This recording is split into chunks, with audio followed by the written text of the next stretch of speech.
Hi, everybody. Are we recording?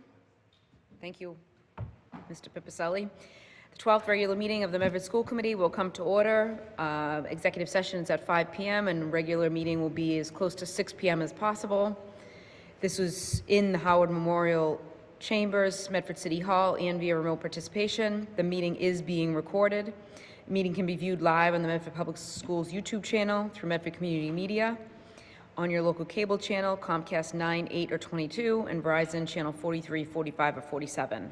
Participants could call or log in by using the following Zoom link. 913-4944-0286 is the meeting ID. Member Rousseau, if you could please call the roll. Member Mastroboni. Here. Member Olapade. Here. Member Parks. Here. Member Reinfeld. Present. Member Rousseau present. Mayor Lungo-Kern. Present, 7 present, 0 absent. I don't see our student reps here today. I know they were here the last meeting when we changed to Zoom, so we'll welcome them when they get here. If we can all please rise to salute the flag. I pledge allegiance to the flag of the United States of America and to the republic for which it stands, one nation, under God, indivisible, with liberty and justice for all. We have executive session upon a motion to enter executive session pursuant to General Laws 30A, Section 21A. Executive session to conduct a strategy session on the basis that an open meeting may have a detrimental effect on the bargaining positions of the Medford School Committee. Specifically, the Medford School Committee will convene an executive session to discuss collective bargaining with the Massachusetts Teachers Association regarding a teacher grievance, and the chair so declares, and pursuant to General Laws 30A, Section A3, to conduct a strategy session on the basis that an open meeting may have a detrimental effect on the bargaining positions of the Medford School Committee. Specifically, the Medford School Committee will convene an executive session to discuss collective bargaining with the Teamsters Local 25 regarding an administrative grievance, and the chair so declares. An executive session pursuant to Chapter 30A, Section 21(2), to conduct strategy in preparation for non-union personnel or contract negotiations with non-union personnel, specifically but not limited to the Assistant Superintendent of Academics and Instructions, Chief Operations Officer, the Director of Student Services and Assistant Superintendent of Student Services, and the Director of Human Resources. We will convene back in session as close to 6 as possible. Is there a motion to enter executive session? By Member Reinfeld, seconded by Member Mastroboni. All those in favor, please call the roll, please. Member Graham? Yes. Member Mastroboni? Yes. Member Olapade? Yes. Member Parks? Yes. Member Reinfeld? Yes. Member Rousseau, yes. Mayor Lungo-Kern. Yes, 7 in the affirmative, 0 in the negative. Motion to enter executive session has been approved.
All righty. Welcome, everybody. Welcome to our student representatives. Thank you for being here. Thank you for your patience. We ran a bit over in our executive session, so we're going to go quick through our consent agenda, and then we'll get right to our Mustang moment. We have approval of bill and payrolls, approval of donations, $100 Impact Church donation to the McGlynn Library, approval of meeting minutes from our regular meeting on May 18th, 2026. Is there a motion for approval? By Member Lapade, seconded by Member Reinfeld. All those in favor? All those opposed? Paper passes. We do not have any reports of subcommittees, and we have a number of reports from our superintendent. So I'm going to turn it over to you, Dr. Galusi, to start us off with our Mustang moment. Hello, good evening. My favorite part of the school committee agenda. We have 3 Mustang moments tonight, and what a wonderful display of community in the chambers. I'm so glad everyone was here to join us tonight. The first Mustang moment we're going to hear from, I'm going to call up Director of Arts, Suzanne Fee, and she's going to frame a little bit of this acknowledgement this evening.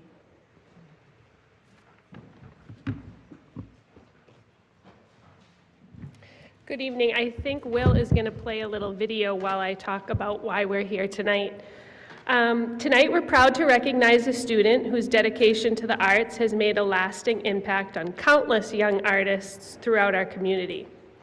First established in 2009 by the Medford Arts Center, the Medford Children's Art Showcase has become a cherished tradition, celebrating the creativity and talent of students from across our district. For years, this event has provided thousands of students with the opportunity to see their artwork professionally displayed, recognized, and celebrated. What makes this accomplishment even more remarkable is that it represents 3 generations of commitments to the arts. In 2011, Jen Deshotels, who is Christine's mom and a wonderful computer teacher here at Medford High School, took over this project from MSC. It was then carried forward by Christine's sister, Julie, who revived and expanded the event in 2021. When Julie graduated, she entrusted this important work to her younger sister, Christine, who embraced the responsibility and continued the tradition with the same passion, care, and dedication. Behind the scenes, Christine has coordinated artwork from schools across the district, individually matted and labeled hundreds of pieces, organized reception events for families, and worked closely with educators and community partners to ensure that every young artist feels valued and celebrated. Because of her efforts, thousands of students have experienced the pride of seeing their work displayed publicly and have been encouraged to continue exploring their creativity. She has not only preserved a beloved community tradition, but she strengthened it for future generations. For her exceptional leadership, commitment to the arts, and service to the students of Medford, it's my honor to present this award to Christine Deshotels. In the fall, Christine will be heading to the University of Maine to study marine biology. We wish her all the best as she heads into this next exciting chapter of her life. And I'm going to invite Christine to come up and be celebrated and also just share a few words about her feelings about the experience.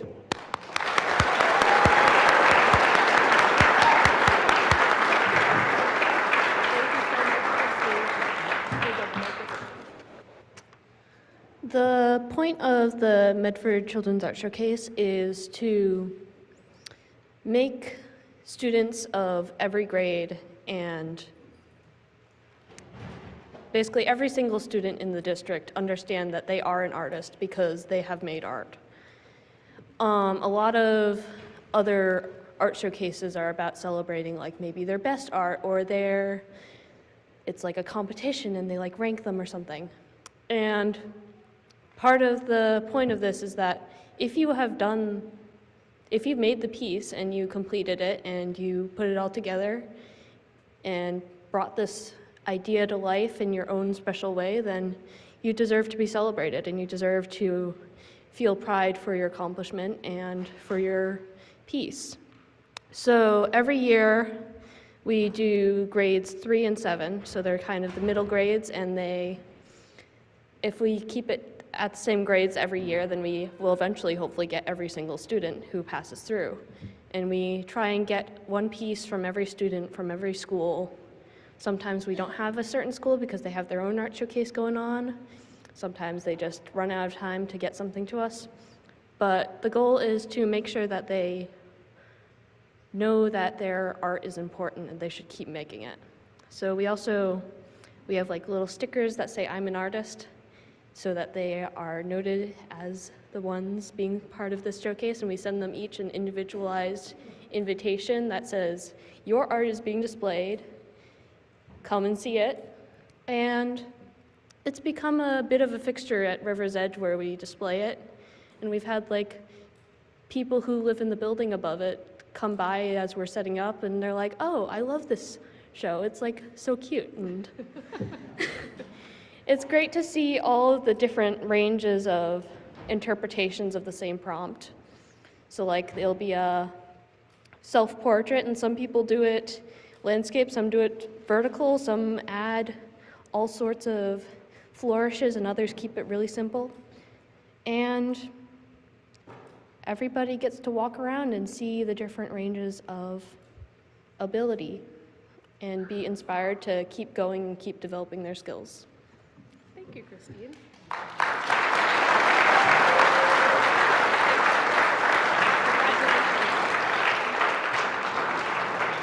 And Christine has been interested in finding a student who wants to carry on this work, so spread the word in the community. If anyone wants to carry on the tradition, to reach out to me, and hopefully we can make this continue and keep the Des Hotels family tradition going and the Medford Public Schools tradition going. So I want to thank Christine and also her mom and her sister, who I wish I could go back in time and give you guys an award as well, but I hope Christine will share it with you. Thank you.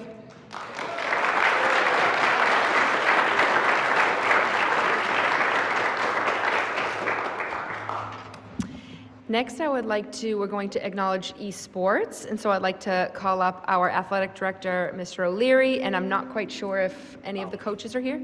Okay, go ahead. Good evening. Thank you for having us. Like Superintendent Galusi said, this is a wonderful night whenever athletics is in front of you for the Mustang moment. And you've all heard of a dynasty, and as Will pointed out to me when I walked in, we have our very own dynasty here in Medford. We have a 3-time state champion Mario Kart team here tonight from our esports. I'm going to introduce Coach Lindsay Rabelais and Coach Tyler McCready, and they're going to introduce the students. So if you come forward.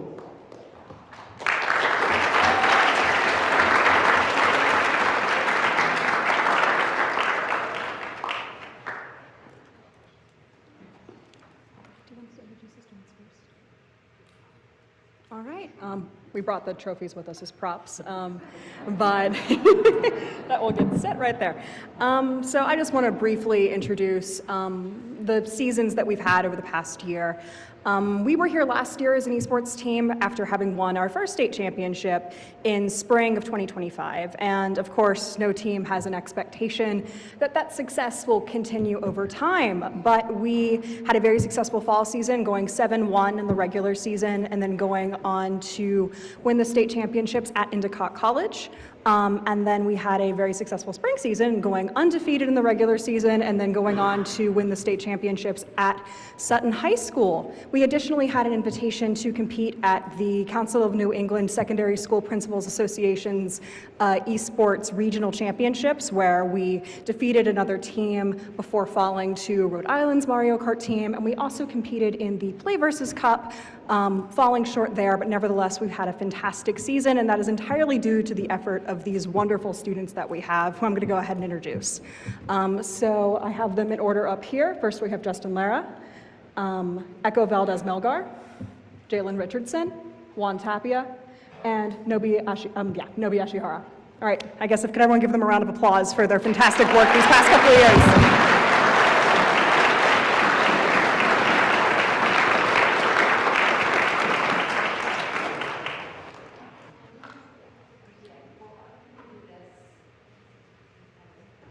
You want us to pose for pictures? Yes. Absolutely. Okay. Let's be symmetrical. Okay. You gotta go on the inside. We gotta go on the inside? Yes, okay. Oh, exciting, okay.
Okay, three times a charm. Last Mustang moment for this evening is I'm going to invite Dr. Chiesa to come up. She's going to frame some humanities acknowledgements through the Humanities Department.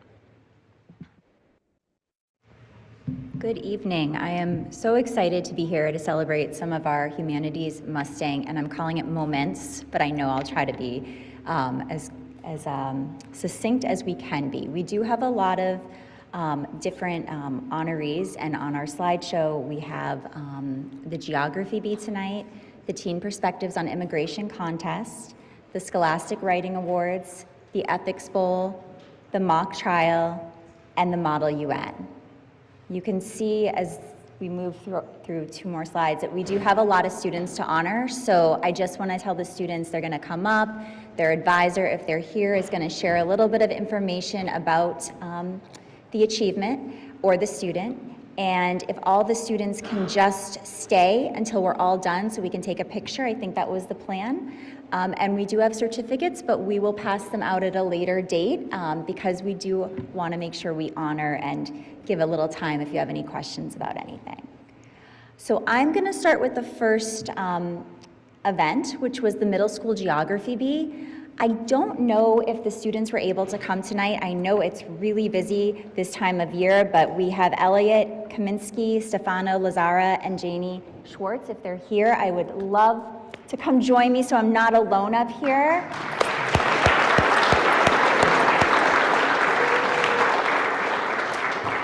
I will just share briefly that they participated in the Geography Middle School Bee and answered a series of questions related to physical, cultural, economic, as well as political geography. And from the slideshow, you can see our winners. I'm so happy that you're here and I'm not alone up here. A huge thank you to Mr. McCarthy, Mr. Zizzo, and the other 7th grade teachers as well. And we are going to give you a big congratulations, so thank you.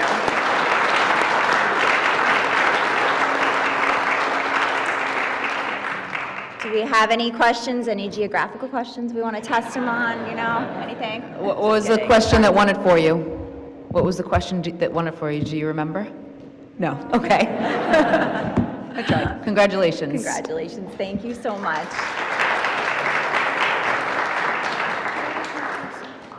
Can you stay for a minute and then we'll, okay, awesome. We also just wanted to call out that Elliot Kaminsky has won it twice, 2 years in a row, which is awesome. So we just wanted to have a special slide dedicated to that as well. And then we're going to move to our next contest. This one's a contest. So Teen Perspectives on Immigration Contest. And I am going to turn it over to one of our winners. You can see all the names on the slide there. We have Resna Basnet, Valentina Burke, Lila Graham, and Sarah Carboni all winning the achievement, and I'm going to turn it over to them so that they can share a little bit more about it. Thank you.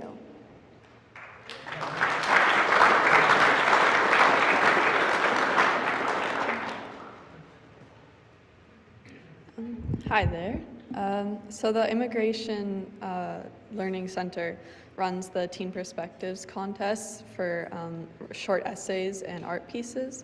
and students can enter their piece for a chance to win up to $300 in prize money.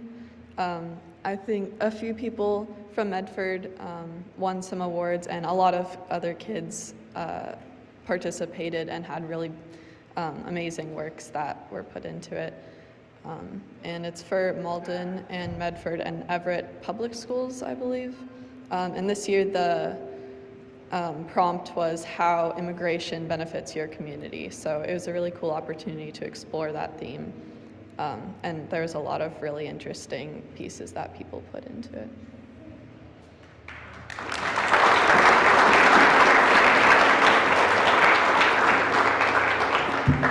Okay, we're moving right along. So we have our Scholastic Writing Awards, which you may recall we have presented individually before. So I'm going to go as quickly as I can with that. I'm excited to announce that we had 2 Silver Key recipients this year, which is huge. We have Tristan Igano and Griffin Lynch Wood, and they're going to come up and share a little bit more about their essays that got their essay and short story that got them the Silver Key Award. So I'm going to ask them to join. Come on up. And also, Mr. Ambrose is here to support his student, so we welcome him and all of his hard work.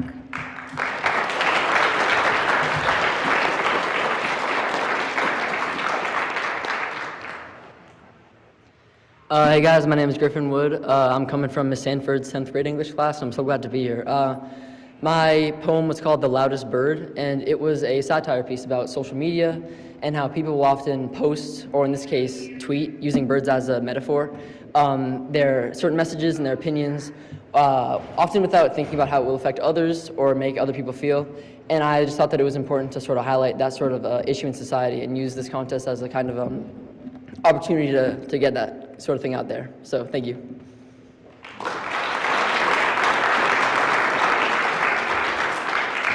Hi, I'm Tristan Ingano, and I've been writing since probably about like 4th or 5th grade, and I wrote a short story that's kind of like, it's very dark. It's like there's this guy and he kind of has this like twisted sense of like what's right and what's wrong, and I always find that very like fascinating when like characters in like books or like shows have that. It's just always like a very interesting thing, so I wanted to like write my own story about that.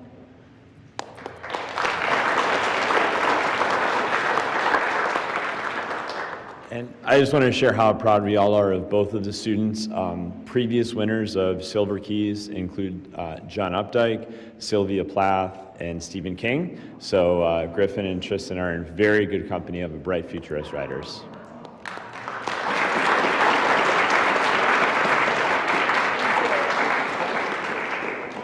We'll add that Miss Sanford wanted to be here too, but she just had her 3rd baby, so she is with us in spirit, probably watching, so congratulations.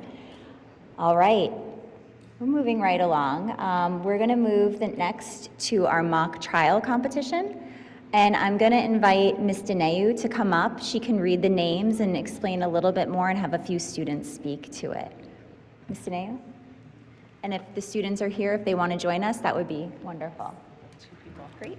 Yeah. I need the names. Oh, yeah. Thank you. Okay. Cool. I'll go back to you. Okay. Okay, so a little bit about the mock trial competition team in Medford. It is one of the longest running student activities at the school. And this year, the students traveled around to various courtrooms around the Commonwealth, and they viewed civil and criminal proceedings, not just to learn about the justice system, which is obviously a big part of the class called trial practice skills, but also to prepare for their competition season. And they honed their public speaking and their advocacy skills, which have become so important right now at this time, and they gave excellent performances in 3 trials against neighboring schools.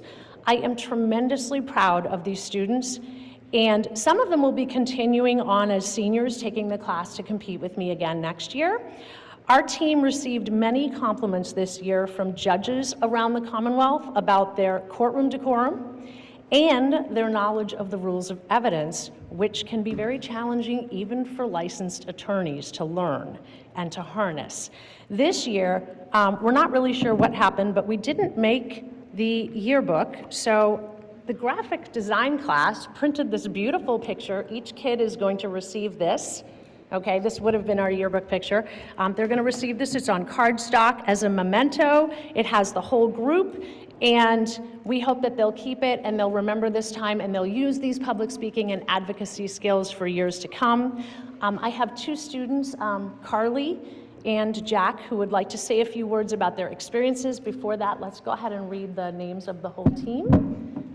So some of our seniors have graduated and they're not here this evening because various commitments, but Jacob Aceta, Moesha Bernard, Rohan Gupta, he's here this evening with us, John Lucas, Sarvesh Maharjan, Laura Musawi, Lucy Rodriguez, Nelson Ruan, Carly Sensabaugh, she'll also be saying a few words, Sophia Shah, and Polixeni Ververis. Okay, I'm going to turn it over to the students.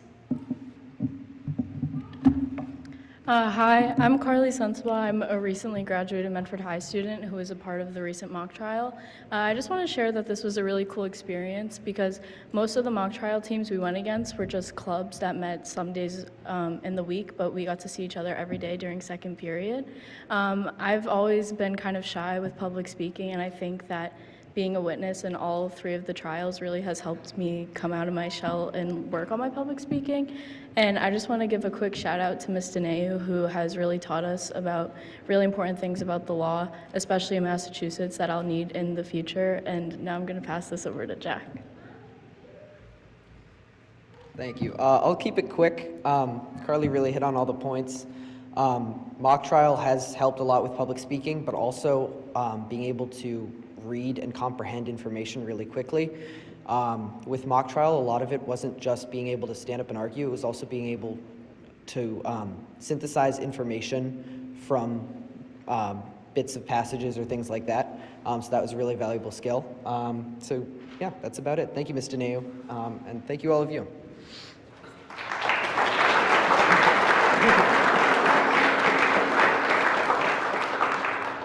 Wonderful, thank you. Next up. I'm still here. Moving on, we have two left. We are going to celebrate our Ethics Bowl team, which is run by Mr. Esner. So I'm going to invite Mr. Esner to come up, along with, I believe, one student is able to join. I just want to share, I'll let Mr. Esner read the names, but we're excited to continue our partnership with Tufts University and continue to work with the Ethics Bowl team. And without further ado, they're here. Hi, good evening. So the Ethics Bowl program at Medford High, we've been doing it for about 12 years now, I want to say.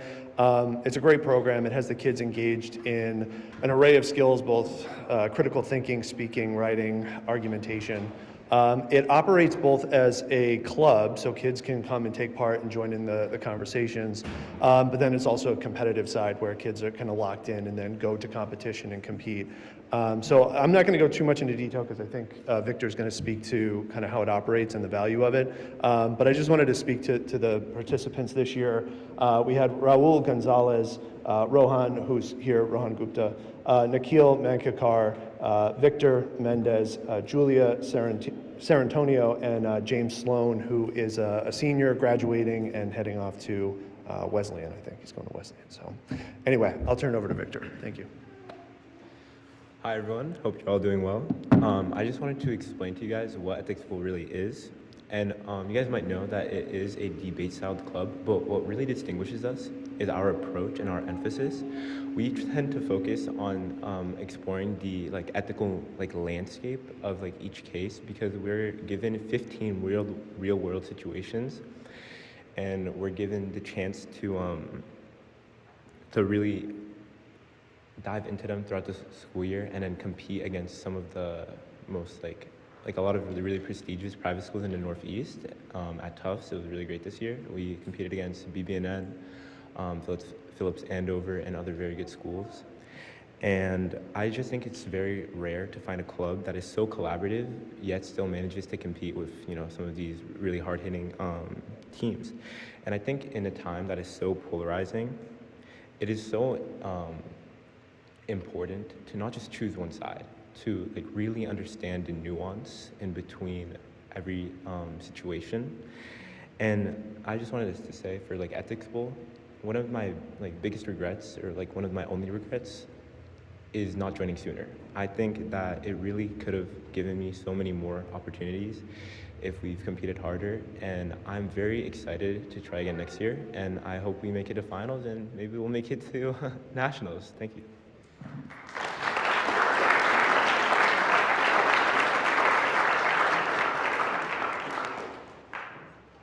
Thank you. I want to move on to our last set of awards. I also want to thank all of the school committee for their generosity. You have supported many of these teams in the past, including the Ethics Bowl, so we do appreciate that and your commitment to the students. I also want to thank Mr. Bowen Flynn and Ms. Sanford, who help support the humanities department in many different ways. We end with, last but not least, our Model United Nations. And I'm going to ask Mr. Brophy to come up and speak a little bit more. You will see we've had numerous conferences as well as numerous awards that I know that they're all excited to share with you. So thank you. Good evening. I just want to speak a little bit about Model UN, and then I have some students talking about it. The club is fairly new. We've been doing this, I've been doing it for 3 or 4 years, and we've gone from doing 2 or 3 conferences a year. We did 7 this year, and now our students are winning awards at almost every conference they go to, and I can see their growth from sophomore to junior year, speaking, being more confident, able to write their position papers, and now they're going toe-to-toe with big Model UN programs, private schools, and bringing home the big awards. So I'm going to have a couple of our students, Topper Fowler and Aaron Greenberg, talk a little bit more about the club. Are you going to read the names after? Yeah. Hello, I'm Aaron Greenberg. I'm the Secretary of Model UN. And I'm Topper Fowler. I'm the Secretary General, or at least the President of Model UN. So, Model United Nations is an after-school club where students engage in discussions with other students. Students split up into several committee sessions to discuss different topics that could be real or fictional scenarios. They represent an entity that fits the topic, such as historical figures like George Washington or nations such as the United States. Students will collaborate towards a solution based on their beliefs. At Medford High, club members meet weekly on Mondays in our advisor, Mr. Brophy's room, to conduct committee simulation, reflect on conferences, and write position papers to prepare for future committees. In conferences, members address the problems presented to them and seek out a resolution to fix these issues. Throughout the 2025-2026 school year, Medford's Model United Nations Club has attended 7 conferences, 2 of which being multi-day conferences where students spent 3 days fully immersed in the experience of a United Nations delegate away from home. At these conferences, Medford High School has won numerous awards, including verbal commendations, best position paper, outstanding delegate, and best delegate. These awards do not just look good on paper. Winning awards involves dedication in 3 key qualities: penmanship, public speaking, and cooperation with others. As demonstrated through many awards, Medford High mastered these qualities through hard work and perseverance.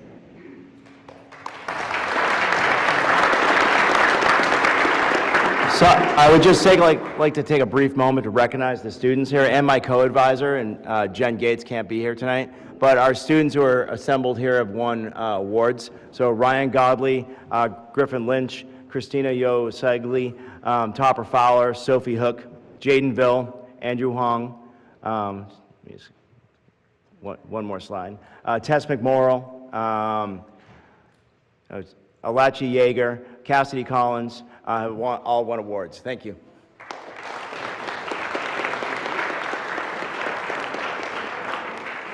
Do we have time for a quick picture, or? Why don't we do this group first, and we'll do the rest in Okay. another group, because this is a Sounds large good, 'cause one. it's a large group. Yep. We'll do Model UN first, and then the rest. Perfect.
Thanks, everybody. Congratulations. Next up, we have the recognition of CPAC retirements. I'm going to turn over to Dr. Suzanne Galusi, our superintendent, and Ms. Joan Bowen, Director of Student Services. Thank you very much. This is a very special recognition. Director Bowen is going to speak in just a few minutes, but I just want to say that we are here to acknowledge the phenomenal CPAC executive board members, and I do want to just thank them for a decade of dedicated service to families, to students, for creating that bridge between home and school. And without your efforts, a lot of people may not have felt supported. So I truly appreciate all of the support and dedication and guidance that you've been able to provide a lot of families. And so on behalf of Medford Public Schools, thank you very much. And I know Director Bowen is going to get into a little specifics. This is a little lengthy, just. So good evening, everyone. Tonight, we have the honor of recognizing and celebrating 4 extraordinary executive board members of our CPAC, which is our Special Education Parent Advisory Council, whose dedication, leadership, and advocacy have made a meaningful difference in the lives of students, families, and our entire school district. What makes their contributions especially inspiring is that their commitment to CPAC began long before they served on the executive board. They became involved because they genuinely cared about creating better opportunities for students with disabilities and supporting families throughout their educational journey. Over the past 10 years, they have generously given their time, energy, and expertise to CPAC. They organized and hosted countless events, both in person and via Zoom, responded to parents seeking guidance and support, and consistently made themselves available whenever families needed them, all while balancing careers, family responsibilities, and their own busy lives. Their dedication has truly been remarkable. One of their greatest accomplishments has been helping to build a strong and collaborative partnership between CPAC and the district. Together, they fostered a relationship grounded in trust, problem solving, and a shared commitment in supporting students and families. Whenever concerns or questions arose, they approached each situation with compassion, thoughtfulness, and a genuine desire to work together toward positive solutions. The strength of this partnership was recognized during a coordinated program review by the Massachusetts Department of Elementary and Secondary Education. The district received a commendable rating, which is the highest you can receive, and reviewers noted that they had rarely seen a CPAC and school district work together so effectively. That recognition reflects the culture of collaboration these individuals helped create. Their impact exceeds far beyond meetings and advocacy. They understood that meaningful progress happens when people come together, and through the work on the Universal Safety Committee and the creation of monthly admin meetings, they helped establish opportunities for families and school leaders to listen, learn, and collaborate in ways that benefited students. They have also been instrumental in advancing some of the district's most meaningful initiatives, including adaptive physical education and unified sports, helping to create more inclusive opportunities for students of all abilities. Through these efforts, they ensured that families felt not only heard, but valued as essential partners in the educational process. Perhaps the most lasting contribution in their commitment is promoting acceptance, understanding, and belonging. They championed the development of a disability awareness curriculum, and they were instrumental in bringing Best Buddies to our high school. Thanks to their dedication, the program has flourished, and we are excited to see it expand to the middle school in the fall. While we will certainly miss their leadership, the programs they help build, the partnerships they strengthen, and the lives they touch will continue to benefit for our community in many years to come. On behalf of our school community, thank you for your vision, your advocacy, your kindness, and your unwavering commitment to make a difference. We are deeply grateful for all that you have done. So please join me in congratulating and honoring the CPAC Executive Board, who will be retiring in June. Co-chairs Tanya Sullivan and Alex Lorick. We have Secretary Ann Herzog-Rousseau, who couldn't make it tonight, as well as Jamil Ann Johnson, who is our treasurer, and she was not able to make it tonight. But we just want to celebrate them as they begin on their new chapter. We wish them much happiness, fulfillment, and many wonderful adventures in the years ahead. Thank you.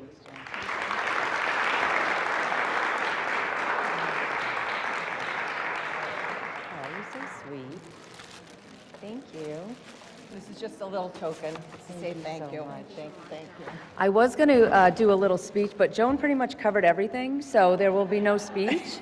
But we do want to, thank you, Joan. You've been obviously a pleasure to work with, as has the school committee and Superintendent Galusi and Mayor Lungo-Kern. So we just want to thank you all, and we're still around, so if you need us, we're here, but we're officially retired, I guess. Yeah, in June, yeah.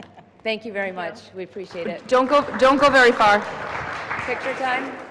Don't give it, well, before picture, I think the mayor has something to acknowledge you as well. Yes, I too want to just thank you for everything you've done for students and families. 10 years is a really long time to be doing what you're doing, and I do get the emails, so I see all the Zoom meetings that you're having and supports that you've been able to provide so many, and we just really greatly appreciate all you've done for our community. I just have a citation that I'd like to give you. I'm sure Dr. Galusi might want to take a picture with you as well, but just in recognition of your contributions to CPAC and expertise supporting students and families, signed on my behalf from the City of Medford. Thank you. Thank you.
Turn it back over to Dr. Suzanne B. Galusi, our superintendent, for recognition of Medford Public Schools retirements and employee anniversaries.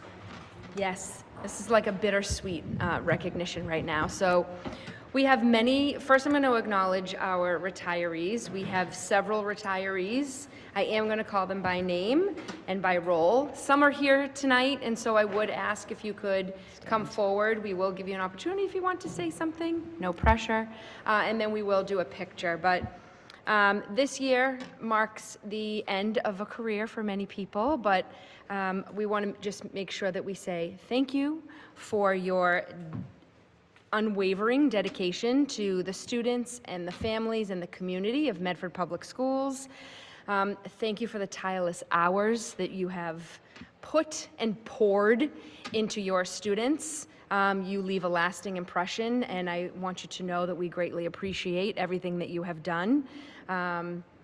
Teaching is one of those jobs that it fills your bucket, but it's also very tiring and very draining because you give so much of yourself into your students. So everything that people have done, I just want to say thank you from the bottom of my heart for doing what you have done for these past several years, some of you decades, on behalf of the students and the families. So I'm just going to start reading the names now of retirees. We have Michael Allen, teacher at the Brooks. James Amarina, special education teacher at the high school. Patricia Brandel, science teacher at the high school. Diane Cabral, cafeteria manager. Richard Cormio, electrical teacher at the high school. Maria Dorsey, library teacher at the high school. Paul DeMeo, teacher at the Andrews. James Garrity, teacher at the Roberts. Kelly Malloy, computer teacher at the Roberts. Lola Mastracci, special education teacher at the Andrews. Edward McAvini, custodian at the high school. Joanne McKay, teacher at the Roberts. Stephanie Mickley, Accounts Payable, Medford High School. Maria Michelli, Kindergarten Teacher at the Brooks. Alexa Mays, After School Group Leader at the Brooks. Round of applause first.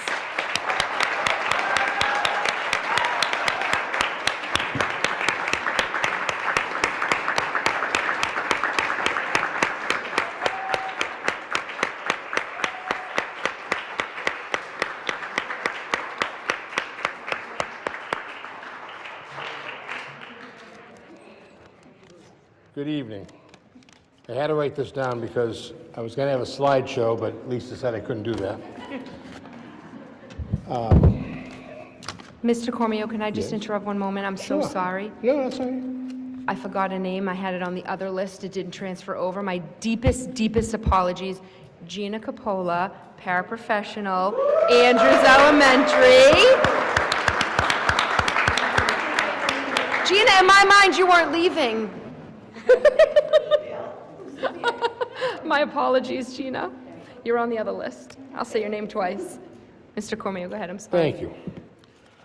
Please remember to bring, no, this is the wrong one, sorry. Okay.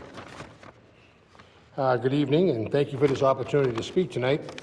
My journey at MVTHS, the VOC, began in September of 1971 when I entered the school as a freshman. I didn't know then that 36 years later I would return to teach in the very room that started my career as an electrician. Now here I am at the end of a 19-year career that saw the VOC grow from a school struggling to survive, where students were looked down upon as not being smart enough for college, to where it is today, a school of choice rather than a last option. Many have asked me what I like about my job, and that's pretty easy. Watching a student come in with a dream and leave with a career that I have had the honor of being a part of is the greatest and most rewarding feeling. Being a part of the total reimaging of the school with my colleagues and their students, projects like the bistro, the robotics and engineering space, and most recently, the new plumbing shop that'll open next year, transforming a dark and dingy section of the girls' locker room into a vibrant workspace built by the students for the students. Point of irony, my first homeroom in 1971 was V220, right across the hall from the plumbing shop. So I'm going to start and end my career here in the same spot. I'd like to thank Bill Mahoney, Roy Belson, and Tom Ritchie for giving me this opportunity. And I want to thank Heidi, who held my job when I caught a little cancer there back in 2013. Chad, I want to thank you also for listening and guiding us and letting us do our own thing. And to you, Medford, thank you for allowing me the honor of teaching your students. And of course, I have to thank my wife and my family. This doesn't happen without their support, and you know, I'm a pretty lucky guy. So what's next? Well, in September, we're going to go to Germany. I'm going to the wedding of the man who gave my stem cells, who saved my life. And then the only other thing that I'm sure of is that I'm going to be spending a lot of time with those 8 humans who call me Papa. This has been a hell of a ride. Thank you very much.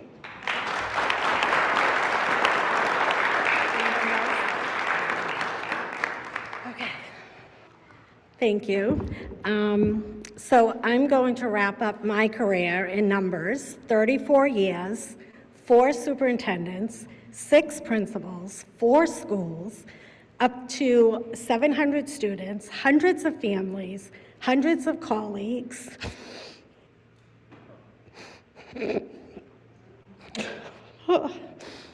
But one teacher with the hope to make an impact on my students. I want to thank my family and all of you. Thank you.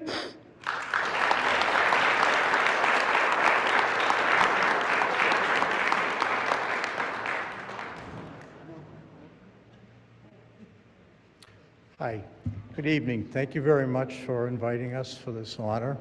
I wasn't going to speak because I'm, like some of my students, afraid to speak in front of crowds. But at any rate, I just want to say how much as a special education teacher, I've felt privileged to work with students who sometimes struggled. I've worked at the Curtis Tufts School as well as Medford High School for the past 24 years. And I I just feel that the special ed department has helped so many students, and hopefully I've had something to do with that. Just very brief, not my whole biography, but my personal story. Not to top Mr. Cormio, but I was a senior in 1970 and graduated in 1971 in the first graduating class at the new Medford High School. My wife, Denise, my 3 sons, my mother, my mother-in-law, my sister, my brother-in-law are all Medford graduates. So I started in the business world for the first half of my life, and then I decided what I wanted to be when I grew up, so I became a teacher in 2001. And so I've kind of gone full circle as a Mustang student and employee. Thank you for listening. Thank you.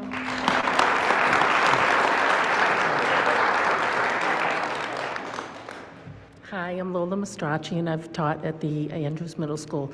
I want to say what an honor and a privilege it's been to teach the students of Medford for the past 40 years, and only in Medford.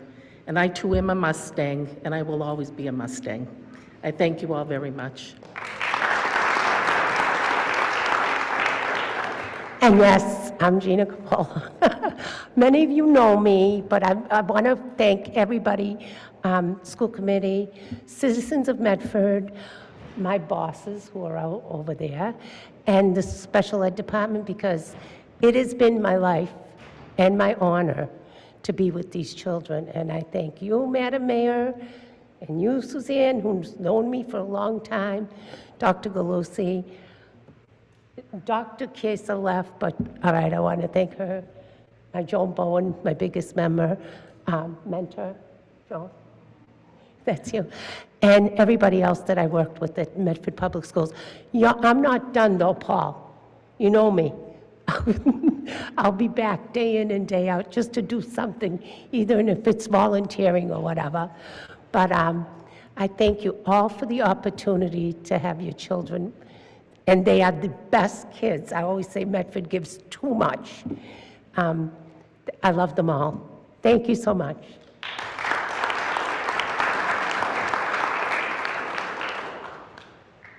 We'll do a picture. Okay, did anybody else want to say anything? Okay. All the retirees, let's come do a picture, please.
Medford Public Schools and Tufts University are here to honor.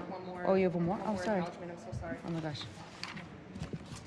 So, one more acknowledgement before we move on.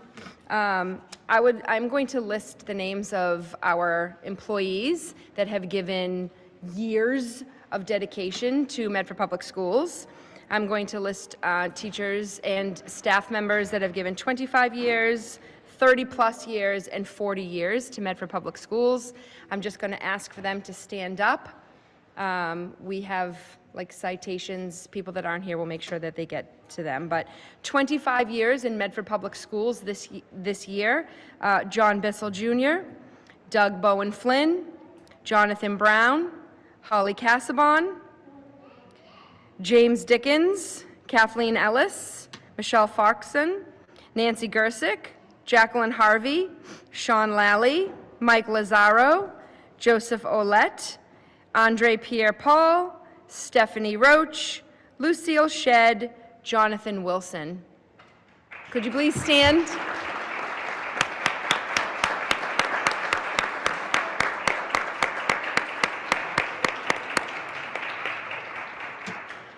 "30 years, Adeline Laney Cahill, Michael Coates, Robert Ferrante, Deborah Nataro, Diane Serbanian, Lynn Travers, Lauren McCarthy.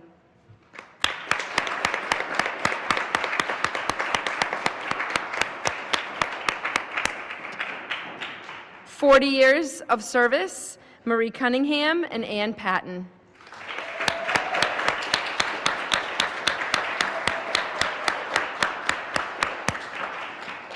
Could I just quickly have you come up here for a photo, please?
I'll turn it over to you anyway. Medford Public Schools and Tufts University honor Marie Cassidy, founder of the Medford Family Network, Dr. Suzanne B. Galusi, superintendent, and Mr. Rocco DeRico, associate vice president of government and community relations at Tufts University. Thank you. Can we combine? I'm just going to say a little brief, if that's okay, Mr. DeRico. I mean, where do we begin to talk about Marie Cassidy and the impact she's made on the Medford community since 1993? So it's impossible to sum up into words what Marie Cassidy means to the city of Medford and to Medford families. We could try. She's been the driving force to the Medford Family Network. She started the program and has just, with persistence, grit, love, and dedication, has just poured her entire self into the program as well as the Medford community. And for that, many Medford families have felt that support through the resources, the guidance, the training, and the materials that you've been able to provide to families for decades. So I know that we're not going to necessarily say goodbye to Marie. I don't think that that's possible. But I do want to, on behalf of Medford Public Schools, thank you for everything you've done for our families and for our students. Your impact is profound, and it is seen, visible, and felt. So thank you. Thank you, Mayor Lungo-Kern, Dr. Galusi, and the members of the Medford School Committee. My name is Rocco DeRico. I'm the Associate Vice President of Government and Community Relations at Tufts University. At Tufts, we often talk about the importance of civic engagement, and we value our partnerships and collaborations with the city, Medford Public Schools, and local nonprofit organizations. We treasure our partnership with the Medford Family Network. And as Dr. Galusi was saying, for over 3 decades, that iconic purple door has been, a beacon for everyone in the community. And for so many families, over 400 Tufts families call Medford home, and many of those families have benefited from the programs at the Medford Family Network, including my own. And when we think about the heart and soul of the network, we think of Marie Cassidy. She is a fixture at the Medford Family Network, but she's also been a fixture at Tufts University. She's at Tufts Community Day every year. She has served on our Tisch College Community Research Board. She is an alumni, technically, because she received an honorary degree from Tufts as well. So today, on behalf of President Sunil Kumar and Tufts University, and in honor of Marie Cassidy, Tufts University would like to announce a $50,000 donation to the Medford Family Network.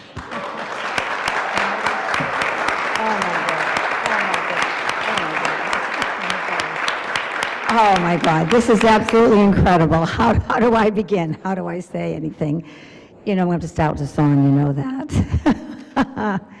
Good evening, school committee and everyone, how are you? Great. Good evening, school committee and everyone, how are you? Great.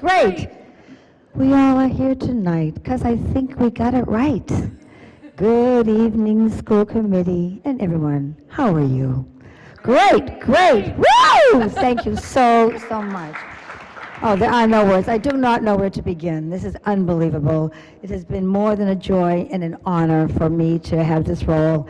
I have been privileged every single day of my life. I really have. The good, the bad, and the ugly, every moment of it.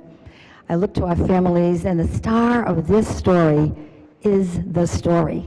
The story of our families, of our members, of our struggles, of their struggles, and the winning of those struggles, and the getting through it, and the picking themselves up year after year, because we have an amazing staff, 3 of whom are here with me this evening. If you could please raise your wonderful hands. Irina Shumway is here, Bernadette Kennedy is here, and Cindy Selbag. I have an amazing team. And they represent with me decades of work. I think we have like thousands of years of staff time when you pull it all together. It's been an amazing time. And the Medford School Committee and the Medford Public Schools have been opened up with welcome arms to us year after year. When we didn't have a place to be, all the schools, the elementary schools, of which there were 11 at that time, if you may remember, opened up their arms to us and let the Medford Family Network have a place there. And then we opened up our arms at Medford High School in 2003, and we're able to be a very permanent place in the school, in the city.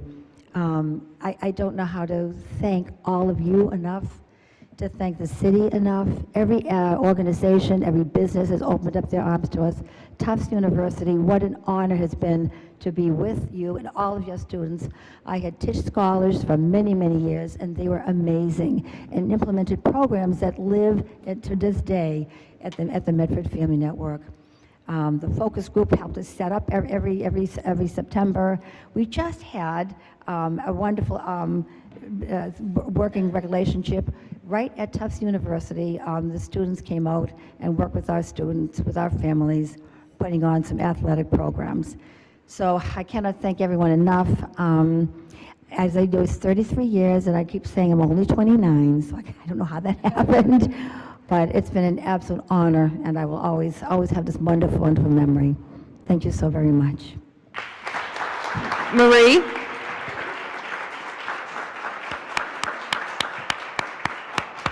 Yes, thank you so much. Don't go far. Oh, hold on, Marie. Marie, you need to come back. Ms. Cassidy, you need to come back. On behalf of school committee and the district, we also have a recognition of your retirement that Irina will present to you. Ooh. That was specifically made by our students in our CTE shops. Oh my goodness. Ms. Malone, the 2 shops are carpentry and metal fab. Oh my God. Oh, this is beautiful. Oh my gosh, it's absolutely gorgeous. Look at this. Absolutely beautiful. It's our logo, our current logo. A friend to know, a place to grow. I made that up 33 years ago. Medford Family Network, Marie Cassidy, founder, established in 1993. This is beautiful. Oh my God, I love this. Thank you, thank you, thank you. Thank you for everything that you've done. We appreciate it. Loved it. We're going to do a picture, of course. It's the last one of the night, so we're going to bring it home. Okay, bring it home. Why don't we, there's a recommendation to approve the donation to the Medford Family Network from Tufts University of $50,000. So if we could maybe just take a roll call vote on that? You didn't bring a big check, Rocco, so we could take a picture with you too? Okay. Fair. We appreciate the donation. It will go to good use. Motion to approve by Member Reinfeld, seconded by Member Graham. Member Graham? Yes. Member Mastroboni? Yes. Member Olopati? Yes. Member Parks? Yes. Member Reinfeld? Yes. Member Rousseau, absolutely. Mayor Longo-Kern? Yes. 7 in the affirmative, 0 in the negative. We will accept that donation. Thank you Thank very you much. very, very much. Why don't we Thank bring you. you up, Marie, and then maybe Rocco, you can grab and get one in one after and with Marie, and we can publicize it.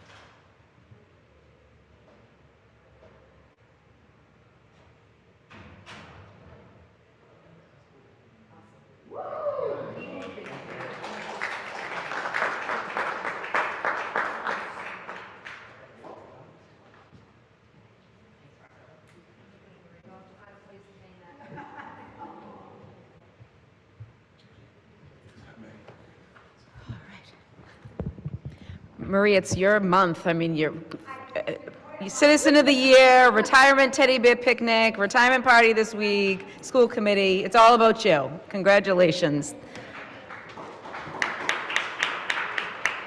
Well deserved. Thank you. We're going to get to a little business. So we have a recommendation from Dr. Suzanne Galusi, our superintendent, to approve amended school year 26-27 MPS district calendar. Thank you.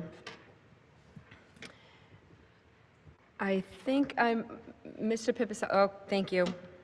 I don't have my Zoom on, so hopefully it's displaying. I just wanted, so I came before you to give you an update regarding next year's calendar. This first slide that displays what was discussed just are the highlights in the last presentation around some of the challenges for school year 26-27 calendar, as Labor Day is very late this year. It is September 7th.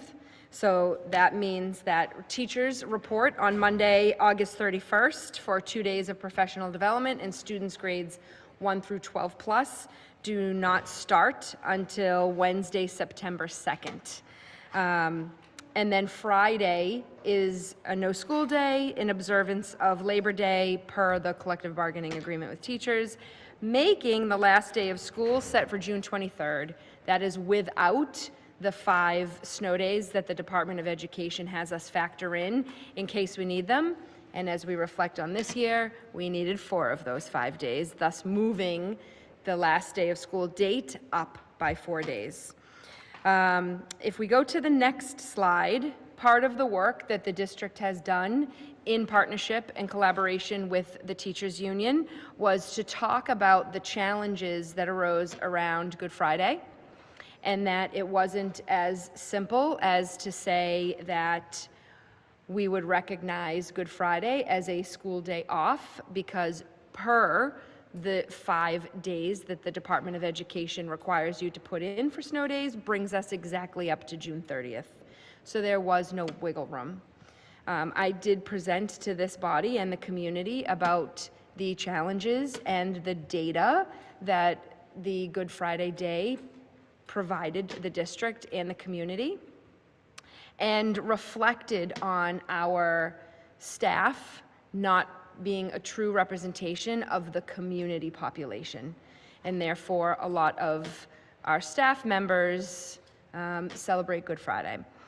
The work that we've done with the teachers union to get to an understanding is as follows. So Good Friday, which is March 26th, will now be a district-wide day off. School will be closed. It'll be a day off for students and staff. And then the previously planned March 2nd Professional Development Day will now become a full school day for students, teachers, and staff. And what we are doing with the time that was allotted on that Professional Development Day is it is being divided up amongst the 4 remaining professional development days. And so that each of those 4 days, there are 2 before students start in August, 1 on the election day in November, and then 1 on the Tuesday following Martin Luther King weekend. Those 4 professional development days will now go until 4 p.m. for staff.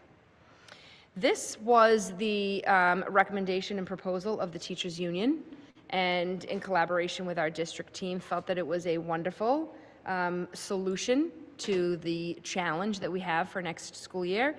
We love additional professional development time, and adding that to an existing professional development day really allows a lot of breadth and opportunity for the what we are going to have the teachers engage in, especially the 2 days in August as we're getting ready to kick off the year. That is the agreement that both sides came to in a memorandum of understanding. And then the only additional piece that I want to call out that is a change since the last time that I presented to this body is a slight date change for Eid al-Fitr is now moved. Mr. Pipicelli, is that March or May? Okay, just making sure I had the correct month. Or previously we had it on March 10th, but it was brought to our attention due to the shift in the moon cycle that it is actually March 9th. And so we made that change on the calendar that you have as part of your packet. And I'm happy to answer any questions that you may have. Is there a motion for approval, or anybody have any questions? Member Graham. I just want to thank the teachers union and the district for the creative work and make a note that this does unevenly acknowledge religious holidays for this next year.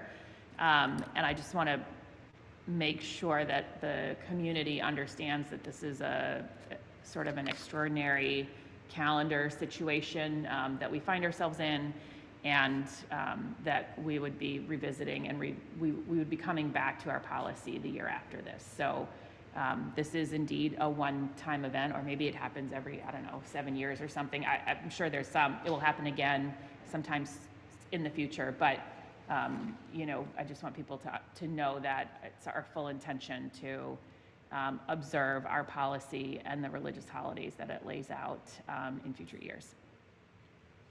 Thank you, Member Graham. Member Motion to Reinfeldt? approve. Yep. So building on what Member Graham said, I just want to make special recognition of Eid al-Adha, which is Monday the 17th. That is now an in-school day, and I want to make extra sure we are being sensitive there around that observation and understanding that that is an important day for many in our community. We have school, and I think recognizing that is really important. That is the one holiday that isn't on a weekend or a day off now, and I do not want this to be singling out our Muslim community members in having school on this day. And I know we've had some challenges in the past ensuring that this is a no tests, no exams. It's in May, it's a tough time, and I really want to build that awareness in the district. I don't love that we were not able to give it off along with others. I understand the challenges of staff, but I want to acknowledge that and how that lands. I understand how extenuating these circumstances are, and I appreciate the work and the thoughtfulness that went into negotiating all of the pieces. Calendars are far more complicated than I was expecting, but just to recognize that this is a day that is in our policy, and this is kind of the one day where we are going to school against that policy. So registering that. Thank you, Member Reinfeld. Is there a motion? Could I just quickly comment? Yep, Dr. Galusi, and then Ryan, our student rep, would like to say a few words. Okay, no, I appreciate the sentiment and the reminder. The district has been doing a lot of planning and have engaged in a lot of conversation in the planning for next year. We're actually dedicating some of our administrative retreat to that, but we're trying to be proactive and make sure that some of the oversight that happened this year does not happen again. So I thank you for that reminder. Ryan, all you.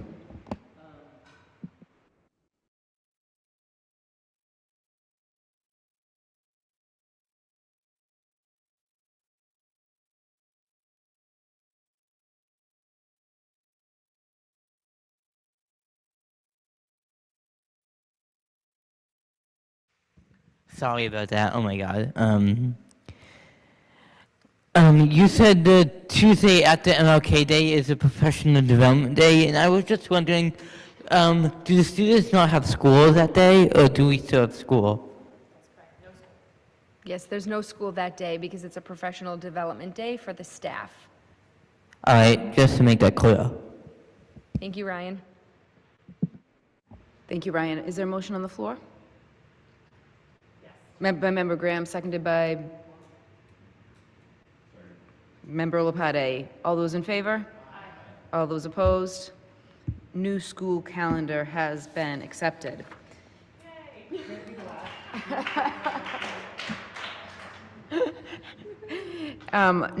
Last for superintendent reports is a recommendation to approve updated Medford Public Schools handbook. Dr. Galusi. Thank you very much. So I do believe that members have received copies. I made sure that, well, first I will say that when I first presented this, it was tabled with feedback from this body for things to update, edit, and align. And so that work has been done. And what I'm going to do this evening is review what those updates and alignments were. I know that you are equipped with the updates and recommendations from the previous school committee meeting on this, which is in May 18th. Those remain still intact in terms of proposed changes, and this evening I'm going to talk about the updates. So for this evening, the updates from the May 18th, all of the handbooks across the district have been updated so that the way school committee is represented is aligned. All names and roles are listed as applicable, and a link to the school committee tab on the Medford Public Schools website has been provided so that people can learn more about the school committee and know the channels to reach out if people want to communicate. The second piece was elementary recess.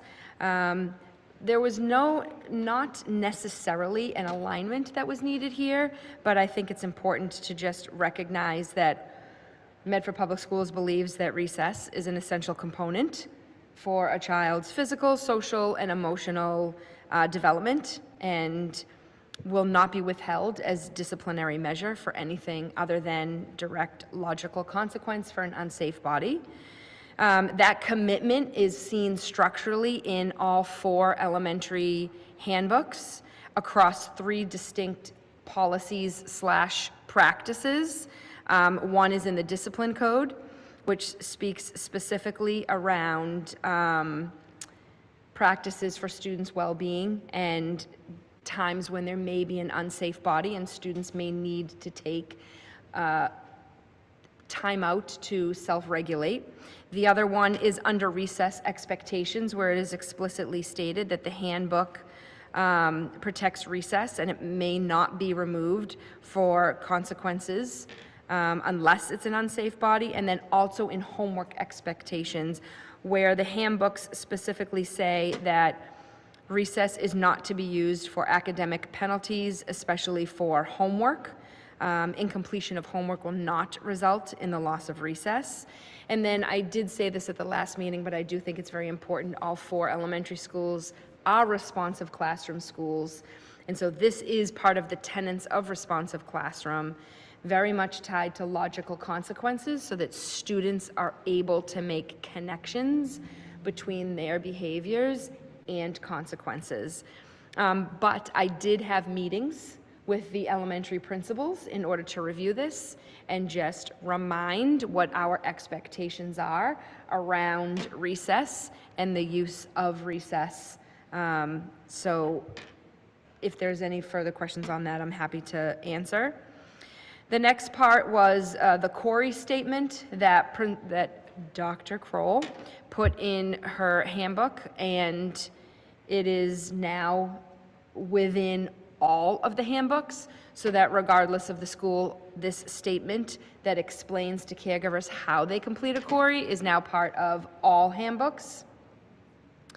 The other piece was around secondary attendance, specifically the middle schools, as there was not clear alignment for both schools. And so there were a couple meetings had between myself and Principal Tucci and Principal Skane, and a lot of discussion to make sure that we're adding the clarity that was seen at the high school around the time that constitutes what a full day of school means and what does not, like what would equal an absence. So in other words, students need to be present for 3 hours and 15 minutes in order for that day to be counted as a full day. And at the end of this, work, Principal Skane pretty much aligned to the language that was in the McGlynn Middle School around attendance practices and language within the handbook. I don't think I need to read all of them, all of that language, because it's pretty lengthy unless you would like me to. And then after this attendance piece, there was the academic dishonesty panel. Oh, do you want me to pause, Mr. Russo? Member Russo? Thank you.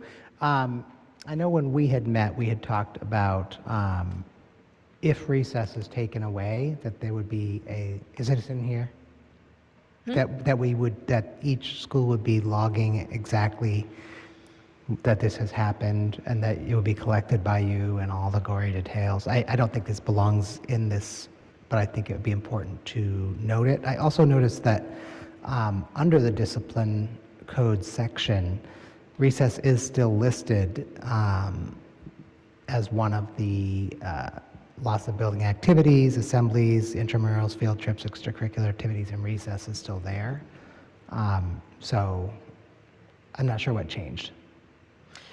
No, because all of the 4 elementary schools were aligned, there wasn't really a change in language. So this piece I would say that there's some repetitive nature to this.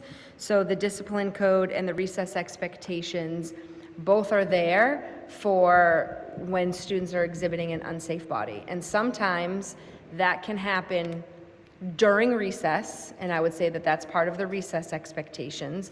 So sometimes when students are outside and engaged in recess, if they have an unsafe body, they may need to remove themselves from play so that they can calm down, regulate. The discipline part is sometimes there are moments where a student is exhibiting unsafe behavior prior to recess, and they're just not at a state where they're ready to be with their class as they're going to recess. And so they may need to stay inside until they're able to regulate their body and then be able to join the class outside. That all makes complete sense to me, but a serious conduct violation refers the student to the office. Appropriate disciplinary action will be determined by an administrator. So if a student calls a teacher the F word, What is to prevent the administrator from determining that a loss of recess is an appropriate disciplinary action? That isn't a logical consequence, and not that I think it's okay if our students are doing that, I want to be clear, but this is wide open for interpretation, and I'm really still very uncomfortable that there is nothing in here that doesn't prevent one administrator from deciding that all kinds of things are reasons to take recess away, and another administrator follows the intent, I think, that everybody sort of is on the same page with. But if recess is just going to be listed there as something that can be a disciplinary consequence based on the opinion of an administrator, and it has nothing to do with unsafe bodies, there's no mention of unsafe bodies here, I'm still uncomfortable with that as being the policy to approve this. I can take it back to the elementary principals. I have no problem adding the word unsafe. I just wouldn't want to remove the school leader's autonomy in some of these situations where it very clearly may warrant that students are not safe to go to recess, which would fall under the discipline code, in my opinion. So I have no problem maybe adding a footnote or a parenthesis, but I don't want to remove that completely, because there is no, all of this just has so many shades of gray. It's not a concrete situation, and so to remove it completely, I think, may also hinder in some problem-solving capacity for school leaders. I think I would be okay with it literally being in here the way it is if we also added an administrative burden. Something needs to be written up explaining why recess was taken away, perhaps sent home to the parent, as well as sent to the main office, to your office, for you to understand, not once a year, that there's an administrator who's taking recess away all the time.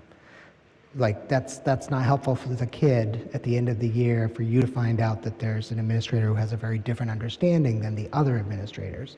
I mean, we all know that they're all coming to work with all the best intentions. They're all individuals, though, and they're not working together in the same building, and they can't see each other's, learning from each other in a professional learning community is important, but like, our principals and assistant principals have an incredible amount of stuff to deal with on a daily basis. So, I mean, I feel like there needs to be some way for you to know quickly. I mean, what if it's just a new administrator, like that they do not understand that in Medford, taking recess away is not acceptable under most circumstances. So if that can end up in here as well, because I think parents also need to know there's an expectation, because Facebook is the way we get it resolved now. Facebook is how, after 9 years of school committee, Facebook is how I have found out that yes, there's some place where recess is still being taken away for things that the parents at least don't believe is appropriate. And there's no teachers and there's no administrators having a dialogue on Facebook about what the behavior was, and there shouldn't be. So it's all very one-sided, and I don't think the parents necessarily have, the caregivers have the information they need to know this nuance. And I don't want the school committee getting monthly reports of this. I want you, because I know where you stand on this, to be able to quickly respond when there is, in fact, a variance from what your expectations are of administrators. And I want parents to know, or caregivers to know, that that's a real thing that's happening.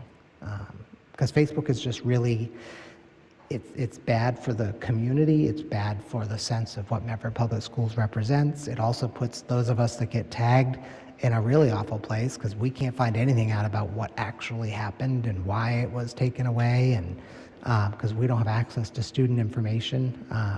And I'm sure you don't enjoy this topic coming up over and over again, year after year, so. No, but I would say, I mean, I do appreciate data. I have not heard of recess being taken away, so, and I'm not on. Right. I mean, I think there's been Facebook? 4 cases at least this year where it's become a Facebook topic. And it's, you know, and it's that's not that the caregivers are like blowing anything out of perspective. Like they're not there, and we're not there, and the teachers and the administration aren't in that Facebook group and shouldn't be. But it has a pile-on effect. Oh yeah, this has been a problem forever, and we keep trying to fix it, and the school committee says we fixed it, and then it's like, you know, the next school year starts and it's again. But you know, as a school committee member, I don't know, is it again, or is it like a kid was experiencing unsafe body at recess and they had to have, you know, I don't even think of it as consequences, just like an intervention in some way, versus like, and I think that gets mixed up also because caregivers were students, gets mixed up with the, you know, I looked funny at a teacher when I was a kid and then didn't have recess for a week, or I didn't do my homework, so I couldn't have recess. So those are things that aren't happening in Medford as far as I know, and shouldn't be happening. But caregivers all were students, and we all have our memories that we bring to these things when the fire gets lit on Facebook. And it's just bad for the district. It's just not a good look. So figuring out how to keep it from becoming an issue that ends up making people go to Facebook, especially now that Facebook allows anonymous posts, which drives me crazy. But thank you. Member Reinfeld? So on that, what I would just love to see is that values statement that you just read. I would like to see that in the handbook. That clarifies what the conditions would be for that. I thought it was a really good encapsulation of where we stand on recess. And I see your argument for saying that this is, if the serious conduct violation is violence and physical invasion of another student's space during unstructured learning time or unstructured time, I just think the value statement can make that clear and maybe resolve some of this without having to necessarily delete this. I will say I've heard more reports of threats of recess being taken away or a few pieces being shaved off of recess. And I don't know, one of the things that drives me nuts is threats that cannot be, like if you say you're going to do something, that consequence needs to happen. And I've heard more incidents of threatening to take recess away and knowing that is it a thing, is it not a thing? So I think the values statement would clarify this for me. I'm happy to add that in, and I thank you for that additional data point. I'll make sure I cover that with the principals.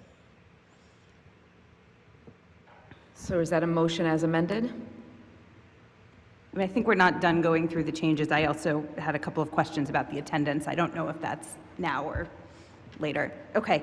I will just note that major religious holidays is listed twice, and I'm wondering if the second, as a excused absences for major religious holidays, and other reasons for absence may also include major religious holidays, and I didn't know if that was supposed to be minor or if it was just repeated.